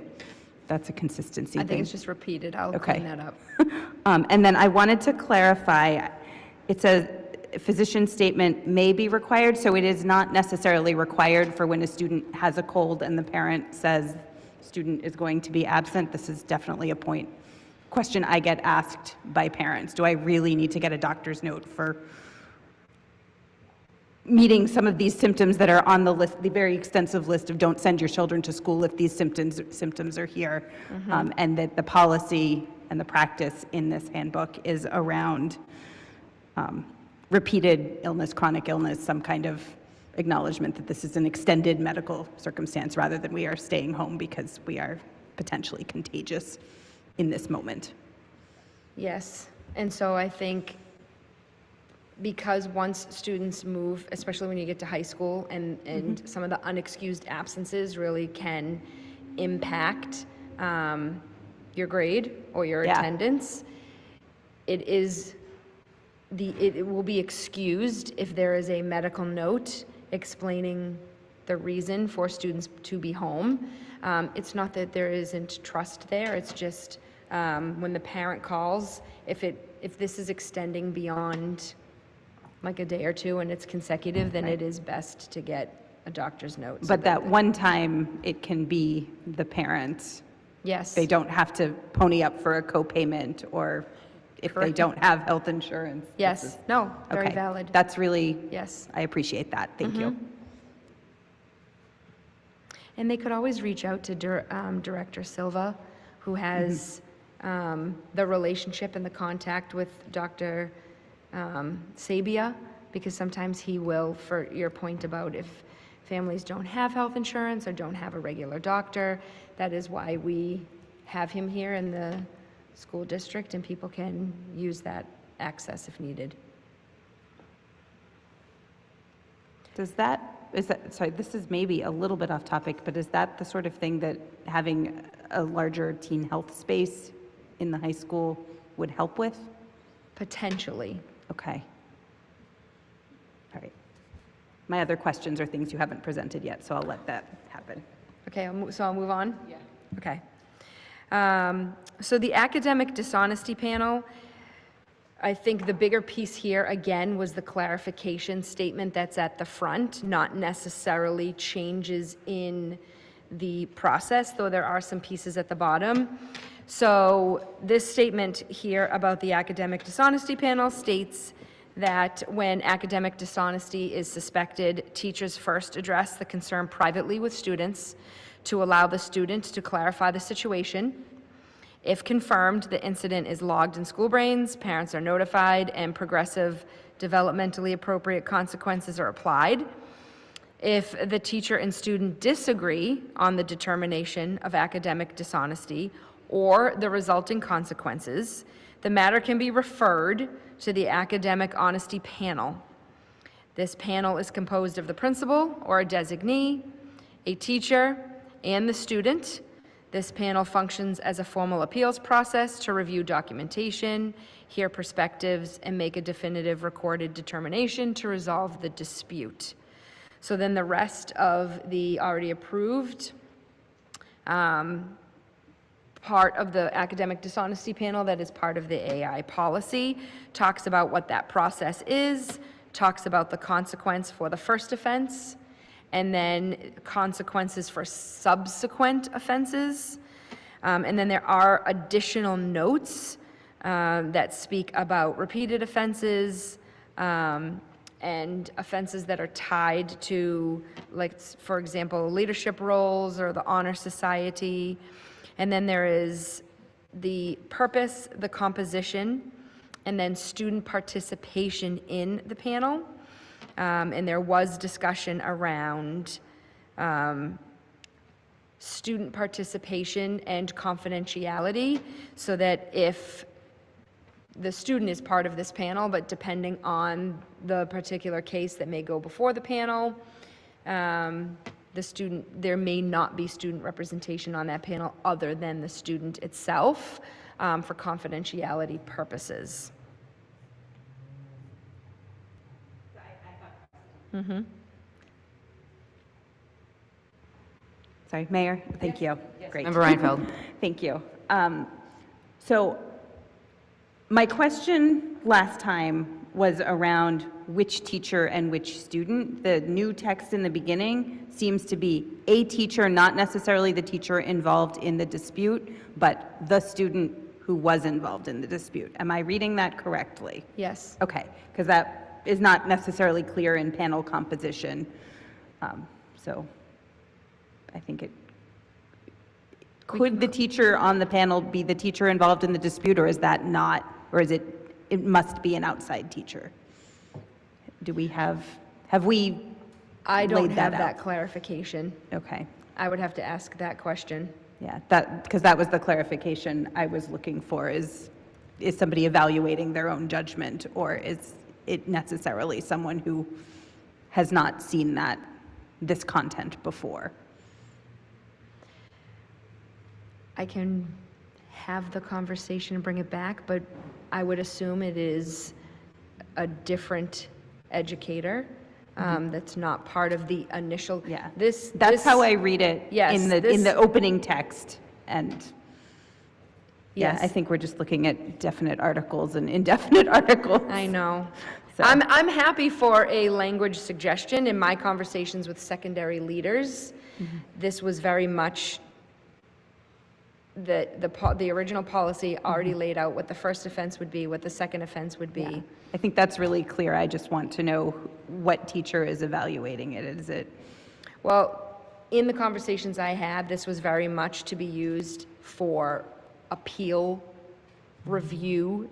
So is it the teacher and the student sitting down with the principal or their designee? Is that the panel, or is there an No. outside? No, so it's No, an because outside that's body. part of the first, that's Right. part of the initial, we're going to deal Yeah. with this internally, confidentially between Mm-hmm. the student and the family and the teacher.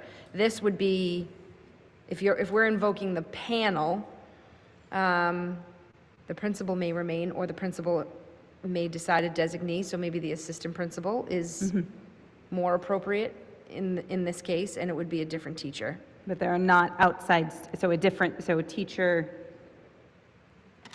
not involved in the initial disagreement. That would be my suggested language. Okay, I'm just going to type that. And but the student on the panel is part of the panel, or is just in the room? The discussion for that, based on confidentiality, was said student. Okay. I think there, Yeah. the. So there aren't other students reviewing No. a student's work? No. Okay. No, I don't think that would be necessarily be appropriate for confidentiality reasons. Okay. I think as long as we clarify that it is a different teacher, I'm not involved in the I'm original willing to see how this disagreement. plays out, yeah. Yes. A teacher not involved in the initial, I think we're calling it a disagreement, not a dispute, right? Yes, yes. All right, I can add that in. thank you.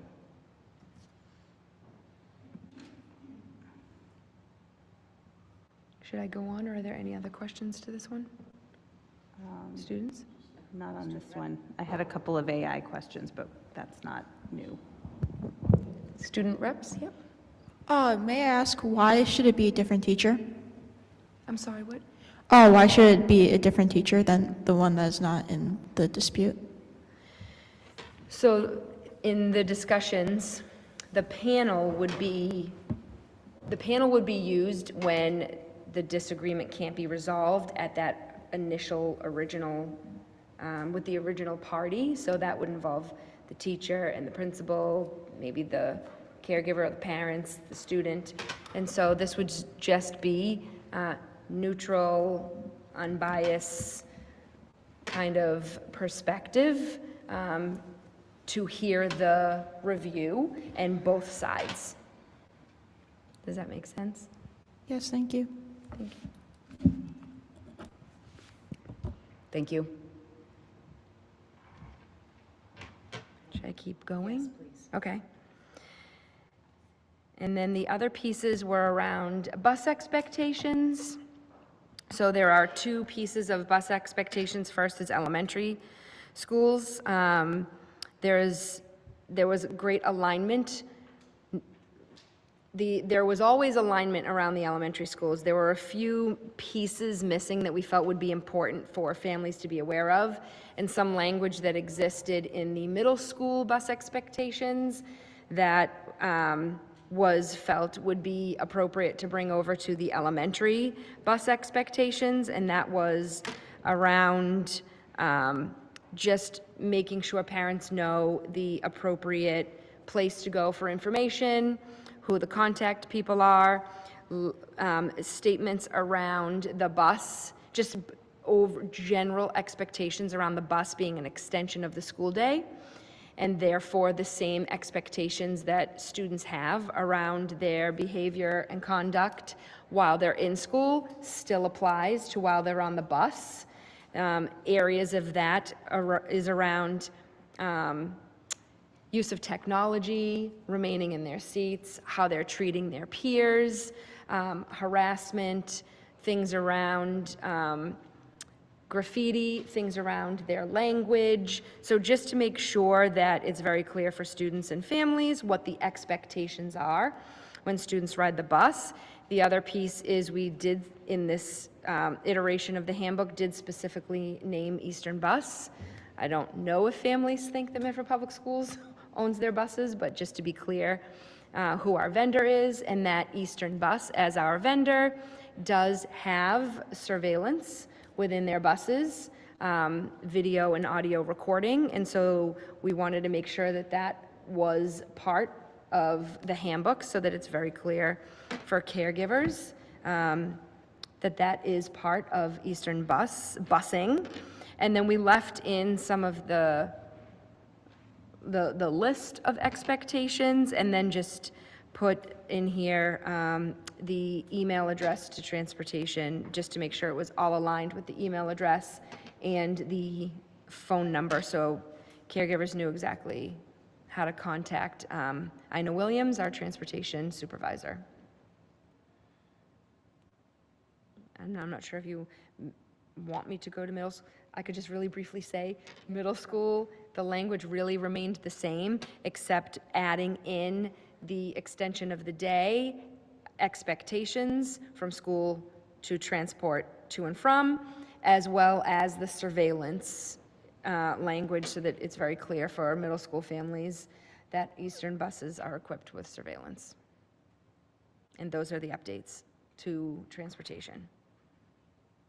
Next, I think we have a student question.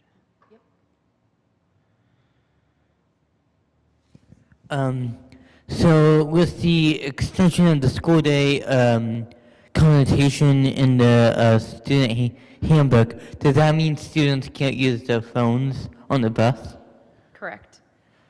I find that to be a little unfair, because if you're walking home or driving home, I feel like you get to use your phone. So if you're walking, so that means I feel like if we put that in to the buses, we would also have to kind of monitor walking home and driving, and I feel like that's kind of makes an unequal opportunity for the use of technology.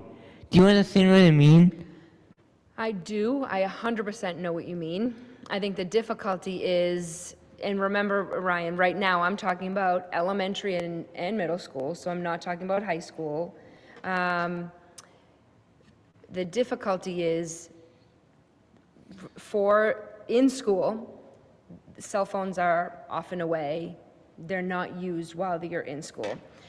On the school bus, I understand where you're coming from, but unfortunately, what happens sometimes is inappropriate use of the cell phone, which could be that we have found that sometimes there's inappropriate use of what people are viewing, inappropriate use of taking pictures or taking videos of other students without their permission.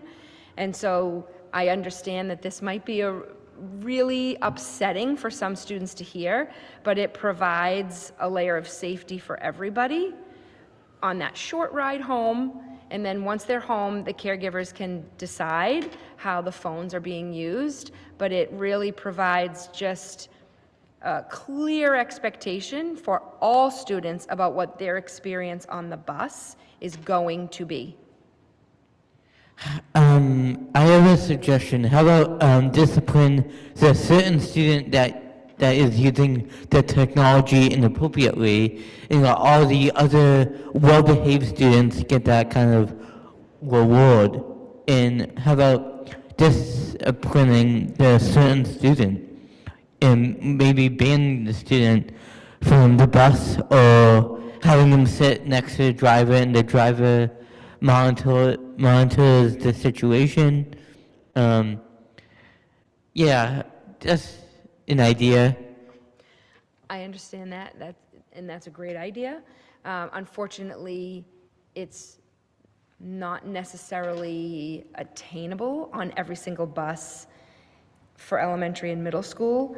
We're trying really hard to put monitors on buses that would be helpful to have an additional adult on the bus, but some buses, it's just the bus driver.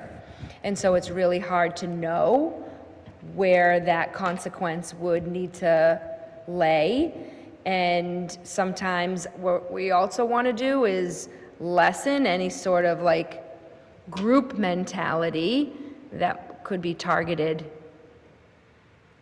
And I have another question. Why is this for the elementary and middle schools and not for the high school? I'm just wondering. That's a great question, Ryan.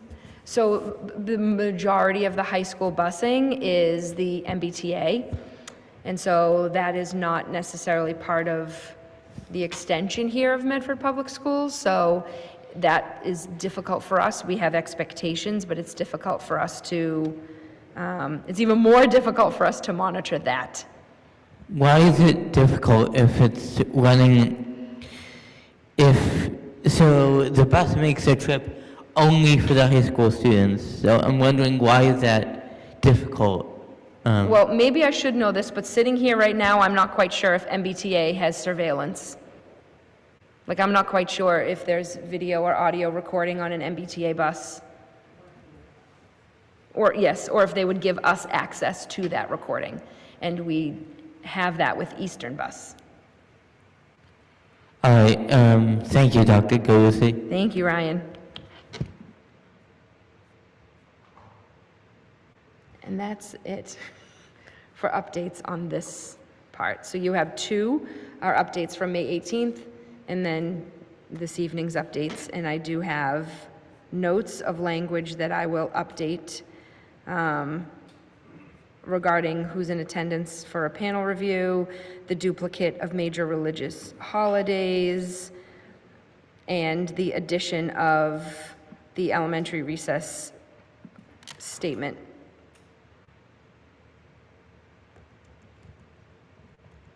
Member Parks? Is it possible, I know some of our schools have assigned seats and some don't. Is it possible, is that something that might be in one of these policies, or is that not something that would be? It's so, sometimes I struggle a little bit between, like that fine balance between alignment and autonomy. And yes, we could probably be maybe a little bit more aligned than we currently are. Most of the schools, one of the things that I did talk to the principals about is a lot of the schools will have, I guess, for lack of a better word, developmental seating, so that the older kids are sitting in the bus, fifth graders, all the way up to kindergarten, and it goes that way. And if there are siblings, then the older siblings have to sit in the front with their younger sibling and not vice versa. But maybe with the absence of one school, assigned seating is usually a consequence for a student that is not following the bus expectations and need a specific seat so that they are within either two things, removed from some peers that they're having difficulty with, and or in eyesight of the bus driver, or near the monitor, if it is a bus that has a monitor. That's typically how it goes. Again, I'm happy to have that conversation, but there is a slight autonomy piece. I think we know alignment is critical and it helps, but we also have 4 schools that are so different. And even if we just look at like enrollment on the bus, some of our schools don't have the sheer number of students that ride the bus as other schools do. So I hate to kind of make a blanket statement around seat assignments that may be really hindering one school versus the other, where right now it's kind of used as a consequence. But I'm happy to revisit that if it doesn't go well.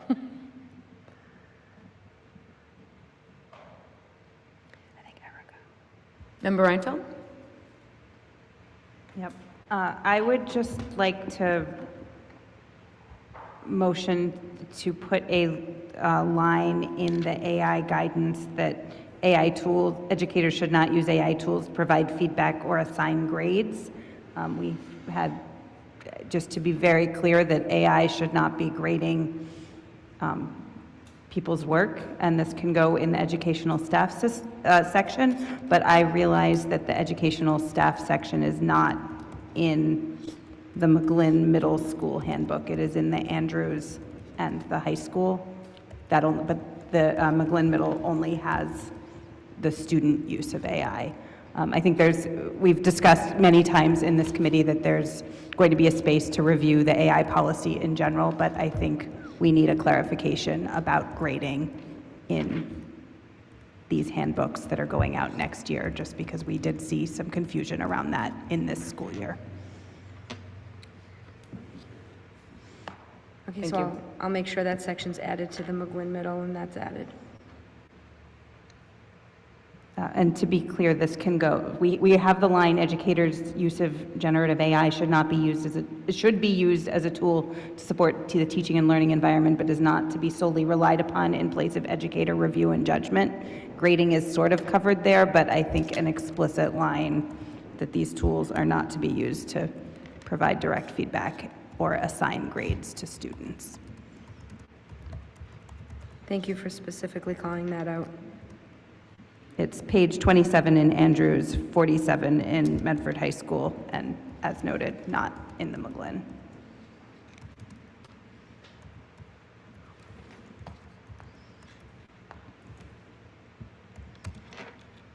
Okay. That's it. Member for me. Reinfeld, that's good for you. Ryan?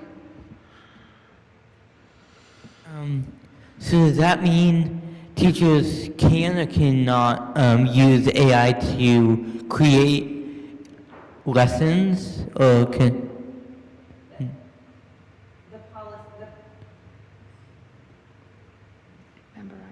Member Reinfeld? Yeah, those guidelines outline how teachers can use in lesson planning, preparing assessments. The guidelines go through that. It is just the grading that I want, that needs a change. So the teachers can use AI just in a certain way, right? Yes. All right, thank you for clearing that up. Yeah.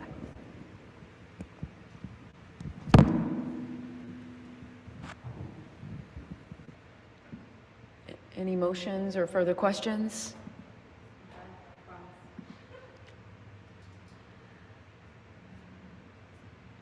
Member Russo? Motion to table to the next meeting until we see the recess update. Sorry. Motion to table by Member Rousseau. Second. Seconded by Member Olapade. All those in favor? Aye. All those opposed? Motion is tabled to see the revised edits. Mayor? Member Graham. Ask my colleagues who provided a lot of feedback to maybe check in with the superintendent before the next meeting, so that get this done. We can actually get it done in our last meeting. Thank you. Sounds good. Thank you. I'm fine with everything you said. I just don't want to do it again. We do not have any presentations of advisory council or presentations of the public. We do have two resolutions. No continued business. We have new business. 2026-12 offered.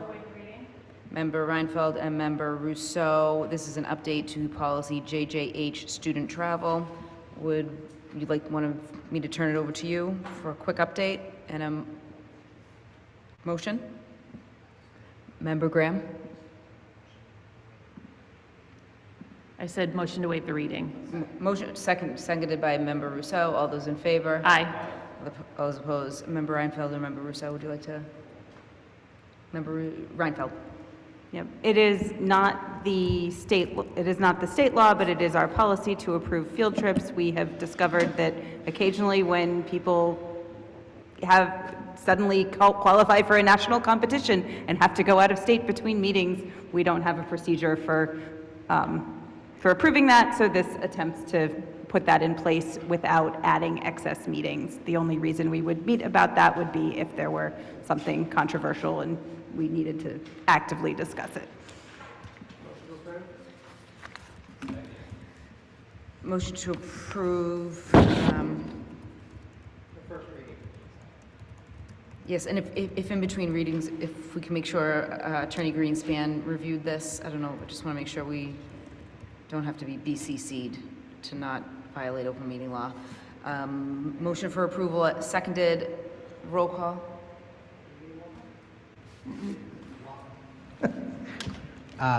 Member Graham. Yes. Member Mastrobuoni. Yes. Member Olopati. Yes. Member Parks. Member Reinfeld. Yes. Member Russo, yes. Mayor Longo-Kern.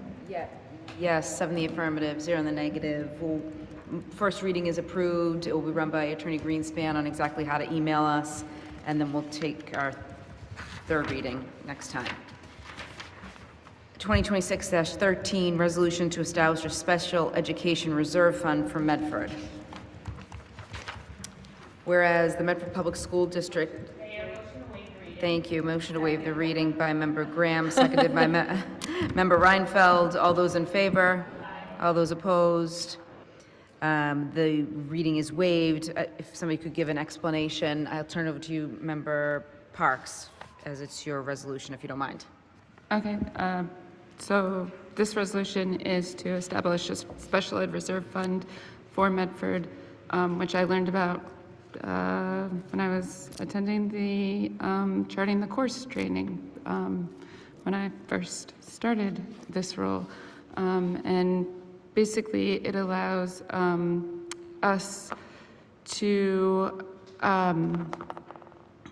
put aside up to 2% of our total annual expenditures into a reserve fund, an interest-bearing fund that can be used for unanticipated or unbudgeted costs of special ed services and programming, out of district tuition for students, special education transportation services, and recovery high school program tuition. And given that we have consistently seen fluctuating,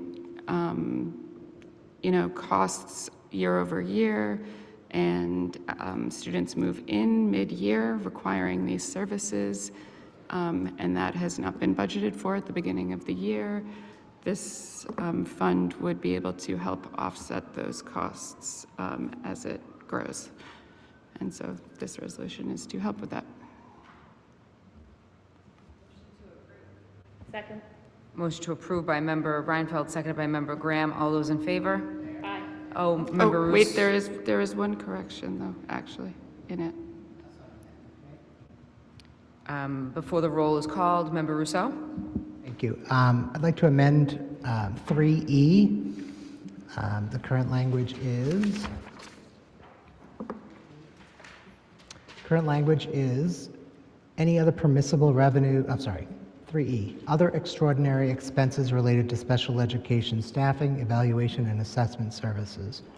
What I would like it to say is extraordinary expenses related to special education staffing, evaluation, and assessment services that were not anticipated in the current fiscal year's operating budget, provided that any such expense funded through the reserve shall be incorporated into the district's annual operating budget in the subsequent fiscal year and may not be funded through the reserve in consecutive fiscal years. My concern is that we will treat this like we do with other slush funds, if you will, revolving accounts. And if this year we need a new teacher because we have some new needs, that's the purpose of this. Next year, because we don't have enough money in the budget, that is not a use for this fund. So looking at the law, the law doesn't say anything about this. We literally could just fund our special ed department through this fund, which would be crazy. And I want to make sure that whatever we do, we're making it clear that this is for this year only. So that's my amendment.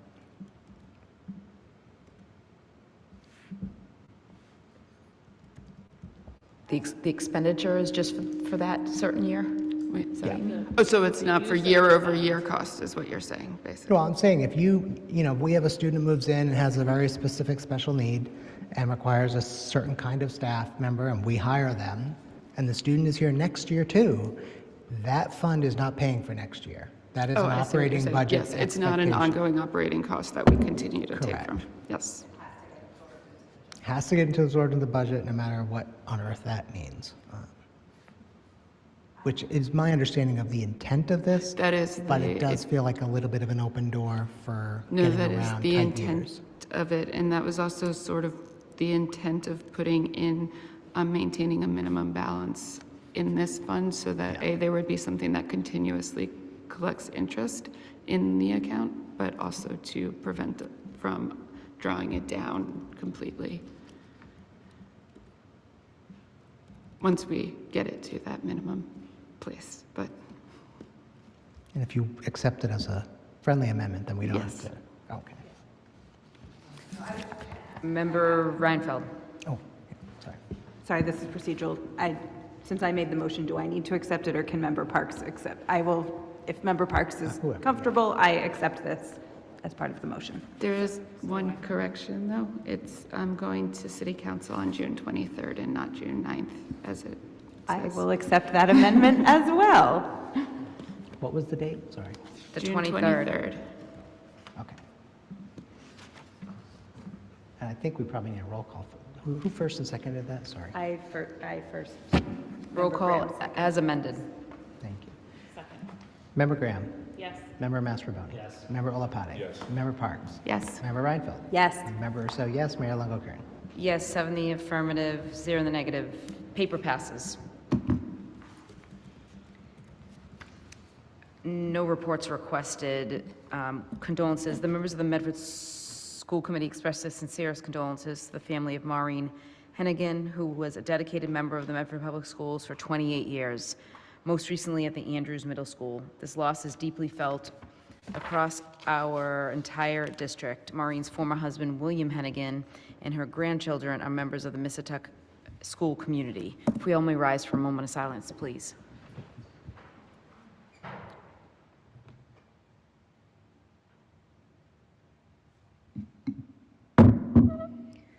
Our next regular meeting is June 15th, next Monday, at 5 p.m. 5:30 executive session. We got to figure that out, and 6 p.m. meeting, 5, here in the Alden Memorial Chambers, and in addition to Zoom.